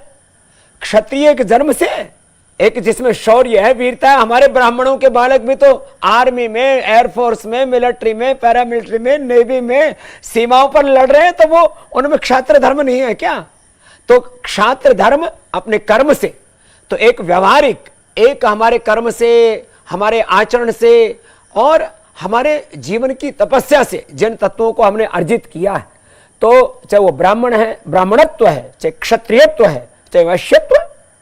आज कितने ब्राह्मण है? मैं तो कह भाई ये एकाधिकार वाली बात ना, इसको इस तरह से अन्यथा तो रूप में मत प्रस्तुत करो कि ब्राह्मण ही केवल ये करेगा। ब्राह्मण आज सारे कर्म कर रहे हैं ना, जितने जीवन के अलग अलग आयाम हैं, सेना से लेकर के, मिलिट्री से लेकर के, उद्योग से लेकर के, व्यापार से लेकर के, सारे कर्म, खेती बाड़ी से लेकर के, क्या कृषि कार्य ब्राह्मण नहीं करता? हर कार्य को पवित्रता से करे, ये इसके ऊपर हमें ध्यान देना है। तो जैसे ब्राह्मण सब प्रकार के शुचितापूर्ण कार्यों को करने के लिए वो जो है स्वतंत्र है, ऐसे कोई वर्ग में, किसी जाति में, किसी संप्रदाय में कोई किसी के लिए बाधा नहीं है। हमारे यहाँ तो जो है भगवान ने सबको ये पूर्ण संविधान की तरह ही वेद ने भी सबको पूर्ण स्वाधीनता दी है कि जीवन में जितने उन्नत हो सको सब प्रकार से, उद्यानम ते पुरुषनावयानम, सब प्रकार से उन्नत हो। तो हम जो उसके व्यवहारिक अर्थ हैं, पारमार्थिक अर्थ हैं, उसके चरित्र से, आचरण से जुड़े हुए पक्ष हैं, ब्राह्मणत्व के, क्षत्रियत्व के, वैश्यत्व के। और शूद्र को महाराज जी कहीं पर भी हमारे शास्त्रों में अछूत, उसको निंदित, उसको घृणित नहीं कहा है। शूद्र का अब उसका अर्थ ही जो है लोगों ने अलग करके और एक वर्ग को पूरी तरह से अलग कर दिया कि जो है ये तो जो है निकृष्ट है। तो सारे वर्ण जो है श्रेष्ठ हैं, सब भगवान से उत्पन्न। भगवान जब ब्रह्म पवित्र है, सब तो ब्रह्म, हमारी मूल संस्कृति ब्रह्म से सब कुछ उत्पन्न हुआ। ये तो वायु माने भूतानि जायन्ते येन जातानि जीवन्ति यत् प्रयन्ति विषम विसन्ति तद् विजिज्ञास तद् ब्रह्म ब्राह्मण मुखमासीत। तो ये भी एक उसका गुण और चारित्र्य विशेष से उसकी उपमा दी है। कोई मुख से तो कोई आदमी पैदा नहीं होता है, ना भुजाओं से कोई पैदा होता, ना जंघाओं से, ना कोई पैर से। मनुष्य का जन्म तो कोख से ही होगा, लेकिन उसके गुण वैशिष्ट से, गुण कर्म स्वभाव, उसके चारित्र्य आचरण को प्रधान, उसका जो गुण कर्म स्वभाव उसको दृष्टि में रख करके ऐसा कहा। तो भगवान से तो चारों वर्ण उत्पन्न हुए। यदि हम शास्त्रीय दृष्टि में जाते हैं तो भगवान जब वो पवित्र है तो उससे पैदा होने वाले चार वर्णाश्रम धर्म कोई भी अपवित्र कैसे हो सकता है? जब ब्रह्म पवित्र है तो ब्रह्म से उत्पन्न चार वर्णाश्रम धर्म, ऊंचे नीचा भेदभाव और अपवित्रता कहां से आ गई? तो ये जो समानता वाली दृष्टि है, सबकी श्रेष्ठता वाली दृष्टि है, ये भी हमें इस रूप में बतानी पड़ेगी। और शास्त्र की व्याख्या को भी समानता के आधार पर, स्वाधीनता के आधार पर, सबके गौरव के आधार पर, एक शास्त्र को कोई कैसे व्याख्यायित कर रहा है, कोई कैसे व्याख्यायित कर रहा है। तो ये भी महाराज जी एक अलग प्रकार का एक नैरेटिव कुछ लोग घड़ लेते हैं। माने जिनका जीवन, जिनका आचरण, जिनका चरित्र, जैसे पूज्य महाराज श्री ने कहा, पूज्य गोविंद देव जी महाराज जी और पंकज मिश्र जी आप भी कह रहे थे, जिनका जीवन बहुत ऊंचा नहीं होता है ना, फिर वो घटिया चीजों का आश्रय लेकर के एक वर्ग विशेष, एक जाति विशेष, एक समुदाय विशेष के मुखिया बनने के चक्कर में, उनके ठेकेदार बनने के चक्कर में, या क्या बोले उसको, हम थोड़ा कठोर शब्द नहीं बोलना चाहते, एक समुदाय विशेष के खलीफा बनने के चक्कर में, या उसका गैंगस्टर बनने के चक्कर में, अलग सब वर्ग जाति समुदाय में लोग ऐसे कि जो अपने आचरण से नहीं, उस भीड़ के अंदर कुछ घृणा की, नफरत की आग लगा करके और उसके द्वारा फिर अपना वजूद जो बढ़ाना चाहते हैं, माने जो अलग अलग प्रकार की बुराइयों को फैला करके उनको अपनी सीढ़ियां और वैसाखियां बना करके जो सफलता के शिखर छूना चाहते हैं, वो समाज के लिए घृणित है। तो महाराज जब इसकी पूर्णाहुति करो आज, इसीलिए थोड़ा संवाद रखा कि जो है एक संवाद महापुरुषों के श्रीमुख से हो जाए। तो अचानक ही मन में आया और मैंने आपको दूरभाष किया कि महाराज जी आप आइए, आपने आशीर्वाद दिया, हम अनुग्रहित है। आपका तो अनुग्रह हम पर कितने दशकों से है। श्रद्धेय पंकज जी ने भी बहुत कृपा की और पूज्य आचार्य श्री मार्ग में थे तो भी वो जो है हमारे साथ एकात्म हुए। तो अब जो है इसकी पूर्णाहुति के वृत्तियों का एकाधिकार तो अब संभव है। वृत्तियों का एकाधिकार जो आपने सूत्र रूप में कह दिया, समय वृत्तियां बटी हुई थी तब तो समझ में आता था चलो जन्म से। अब जब वृत्तियों का एकाधिकार है ही नहीं, ब्राह्मण सभी कर्म कर रहे हैं, तो किसी एक वृत्ति पर एकाधिकार अगर लोग मानते हैं तो ठीक है। मान लो कोई परंपरागत आदमी मानता है, हाँ ठीक है, वो उसकी स्वतंत्रता है, उसमें कोई बाधा नहीं है। लेकिन वृत्तियों के एकाधिकार का दावा किया ही नहीं जा सकता वर्तमान में, क्योंकि वो सत्य नहीं है। पहले वो सत्य जब वृत्तियां तब ठीक था, वर्तमान में वृत्तियों का एकाधिकार और सुप्रीमेसी, ये सुप्रीमेसी जैसे ना अहंकार जनित जो सुप्रीमेसी, मैं ही सर्वश्रेष्ठ हूं, हमको ये बोलना पड़ेगा बार बार सभी श्रेष्ठ हैं, सभी समान है, सभी महान है, सब एक ईश्वर की, सब एक पूर्वजों की, एक धरती माता की संतान है। जी पूज्य महाराज जी, गोविंद देवगिरी जी महाराज जी, सभी श्रेष्ठ हैं बिल्कुल। नारायण नारायण। हम बहुत आभारी हैं कि पूज्य स्वामी जी महाराज ने इस प्रकार का परिसंवाद आयोजित किया, क्योंकि यह हम लोगों का कार्य है कि हम जगते रहे और लोगों को जगाते रहे। वयम राष्ट्रे जागृयाम पुरोहिताः, राष्ट्र गोपाः पुरोहिताः। पुरोहित के लिए दो बातें कही गई है, हम जागृत रहेंगे और राष्ट्र गोप बन करके रहेंगे। गुप्त शब्द का अर्थ है गुप्ति रक्षण। राष्ट्र की रक्षा करने के लिए हम लोगों को जागृत रहना चाहिए, और इसलिए हम लोगों को छोटी मोटी बातों को तूल दे करके ऐसा कभी भी नहीं बढ़ने देना चाहिए जिससे हमारे राष्ट्र की एकात्मता को क्षति पहुंचे। राष्ट्र की एकात्मता और राष्ट्र की समरसता, यही आज मुख्य शक्ति के स्रोत हैं। और इसलिए हम लोगों ने जो प्रयाग में दृश्य देखा, प्रयागराज में जो भीड़ उमड़ी थी, जैसे लोग आए थे, अरे ये राष्ट्र की एकात्मता है। इस राष्ट्र की एकात्मता को तोड़ने के लिए अनेक सियार, अनेक भेड़िए, अनेक गीदड़, अनेक दिशाओं से हम लोगों को टुकड़े टुकड़ों में बांटने के लिए तैयार बैठे हैं। हम लोग उनको मौका न दें। मैं पुनः एक बार संपूर्ण समाज से अनुरोध करता हूं कि आपस में बैठ करके, मिल करके, चर्चा करके और हमारे विसंवादों को मिटाने का प्रयास करने की आदत हम लोग अपने को लगावे। हम किसी प्रकार लोगों को यह अवसर न दें कि वे हमारे छिद्रान्वेषी बनकर के और छोटे से छिद्र को बड़ा बना करके समाज को तोड़ दें। इसलिए सावधान रहने का यह समय है। पूज्य स्वामी जी महाराज तो वैसे भी राष्ट्र के हर कार्य में निरंतर सावधान रहे हैं और रहते ही रहेंगे। आज भी उन्होंने जिस प्रकार की भूमिका को सब लोगों के सामने रखने का अवसर हम सब लोगों को दिया और यह परिसंवाद आयोजित किया, हम उनके आभारी हैं। हम सभी के सभी, पूरा समाज, यह देश उनके लिए कृतज्ञ है।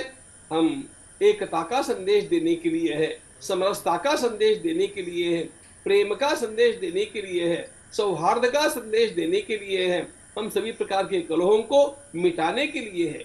और कहीं गलती किसी की हो भी गई तो मुझे भगवती जगत जननी सीता माता के वे वाक्य याद आते हैं, कार्यम कारुण्य मारिये न कश्चिन नापराध्यति। उत्तम आर्य का इस जन पुरुष का यह कर्तव्य होता है कि वह करुणा की ओर, करुणा से अभिभूत होकर के और समाज की ओर देखे। गलती कोई भी करता ही नहीं, ऐसा कभी होता नहीं है। हर गलती के लिए हम लोग इतने कठोर न बन जाए, सौम्यता का आलम्बन ले, आपस में बैठे, संवाद को इसी प्रकार आगे बनाए रखे, तो निश्चित रूप से हम वो दिन देखेंगे अपनी आंखों से कि हमारा भारत संपूर्ण विश्व में गुरु स्थान पर पहुंचा हुआ है। भारत माता की जय। पूज्य आचार्य श्री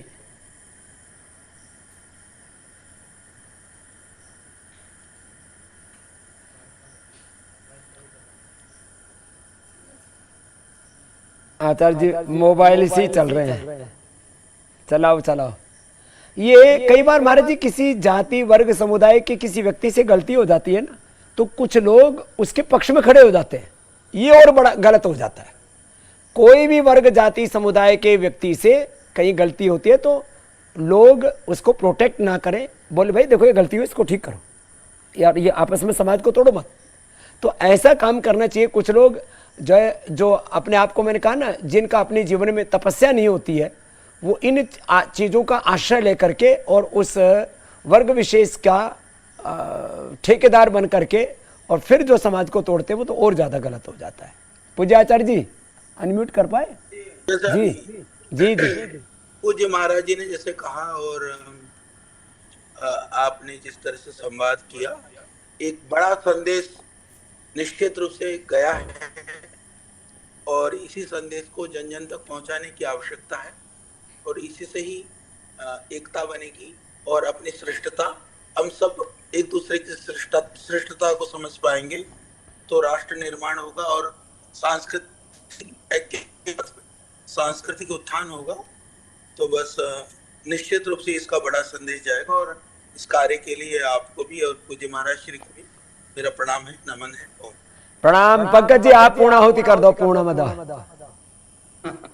महाराज जी पूर्णाहुति तो क्या, असल में हमारे जो श्रेष्ठ सन्यासी हैं, धर्म के दिग्गज आचार्य हैं, वो तो अपना काम कर ही रहे हैं। बस ये है कि उसको यथोचित प्रचार होना चाहिए शासन के स्तर पर भी। मैं तो समापन वही करूंगा क्योंकि संविधान में स्वयं ही किसी भी तरह का भेदभाव दंडनीय अपराध घोषित है। तो व्यवस्था तो बन गई है, एक तो उस व्यवस्था के अनुसार लोग चलें और दूसरे ये जो धर्म क्षेत्र हिंदू धर्म को जो छोड़ दिया गया है, चाहे जो अराजक नहीं छोड़ना चाहिए महाराज जी, ये हम बार बार कहेंगे। एकमात्र अपराध जो हुआ है राजनीति के द्वारा, हिंदू धर्म को छुट्टा छोड़ दिया। जो हमारे यहाँ कहा था ना स्त्री स्वतंत्र महाराज जी, वहां भी यही अर्थ है कि छुट्टा मत छोड़ो, कि वो आरक्षित मत छोड़ो। तो हिंदू धर्म को शासकों ने आरक्षित छोड़ दिया है। हमारे सभी श्रेष्ठ आचार्यों की एक तो शासन के पास भी एक महापंजिका होनी चाहिए, पता रहे कि कौन आचार्य किस पंथ का है। कोई नया उदित हो उसकी भी एक व्यवस्था होनी चाहिए, लेकिन ये नहीं कि कोई भी अपने को खड़ा होके भगवान कह दे, कोई भी अपने को खड़ा होके जगत गुरु कह दे, तो ये नहीं होना चाहिए। और शासन के द्वारा शासन के में या शासन के संगठन में, यानी अफसरों के नहीं, राजपुरुषों के, नेताओं के, प्रधानमंत्री या राष्ट्रपति के नेतृत्व में समय समय पर वर्ष में 1-2 बार जो इस तरह की समस्याएं उठें, उनके लिए धर्माचार्यों की भी महापरिषद की बैठक होनी चाहिए। उससे क्या है, सारे देश पर संदेश जाएगा। क्योंकि वर्तमान शासन इतना अनुकूल है और उसके मन में नया, जैसे अपने सिख धर्म में गुरुद्वारा शिरोमणि कमेटी है, उसकी भी मान्यता काफी हद तक है। तो ऐसे कम से कम इतना तो हो, कम से कम नहीं, शासन ये देखे मत क्या मत होता है और उसमें कैसे सर्वसामान्य सूत्र कैसे निकलते हैं, क्योंकि शासन का बहुत असर है। किसी भी बात में अगर शासन के स्तर से कोई बात जाए, कह दें कि भाई ये निर्णय है, अब हिंदू समाज में जो भी श्रद्धालु है उनको सबको इसका पालन करना होगा, तो वो बहुत बड़ी बात हो जाएगी। अन्यथा तो देखिए संविधान बना हुआ है, जातिगत भेदभाव दंडनीय अपराध है और रोज भेदभाव फैल रहे हैं। क्यों? क्योंकि शासन व्यवहार में नहीं ला रहा। तो शासन, क्योंकि श्रेष्ठ आचार्य आप जैसे परम पूज्य स्वामी गोविंद देव गिरी जी जैसे सैकड़ों श्रेष्ठ संत महापुरुष हैं, वो तो कर ही रहे हैं जो उनके वश में। अब उनको और क्या बताए कि ये भी और करो, तो एक निरर्थक बात है। जितनी शक्ति है आप लोग कर रहे हैं। मुझे लगता है भगवान वो भी अवसर देंगे जब भारत का वेद मूलक शासन वो भी धीरे धीरे और ज्यादा प्रखरता के साथ और ज्यादा, ये भी एक भगवान का विधान भी इस दिशा में कार्य और करेगा। एक बहुत प्रकार के हम षड्यंत्रों से तो काफी हद तक बचे हैं, पिछले एक दशक में हमने देखा है।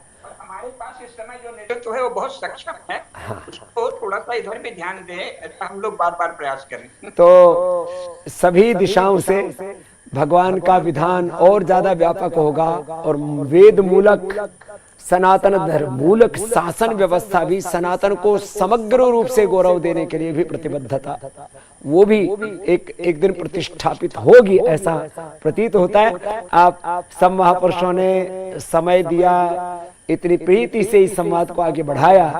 पुनः एक बार श्रद्धेय पूज्य महाराज श्री के चरणों में मेरा वंदन, उनको प्रणाम। और पंकज जी आप भी हमारे ज्ञान वृद्ध हैं, वयो वृद्ध हैं, अनुभव वृद्ध हैं, आपको भी मेरा प्रणाम। और हम सब भारतवासी ऋषियों के सच्चे वंशधर बन करके, ऋषि ऋषिकाओं के सच्चे संतानें बन करके अपने भीतर मनुष्यता, मनुष्यत्व को, देवत्व को, ऋषित्व को, ब्रह्मत्व को अपने जीवन में घटित करने के लिए सब प्रकार से अपने जीवन को इतना उन्नत बनाए कि हम सनातन धर्मियों को देख करके पूरी दुनिया के विधर्मी भी सनातन धर्मी होने चाहिए, इतने उन्नत हमारे जीवन हो। इसी के साथ बहुत बहुत धन्यवाद, प्रणाम। ओम पूर्णमदः पूर्णमिदं पूर्णात् पूर्णमुदच्यते पूर्णस्य पूर्णमादाय पूर्णमेवावशिष्यते। ओम शांति शांति शांति। ओम।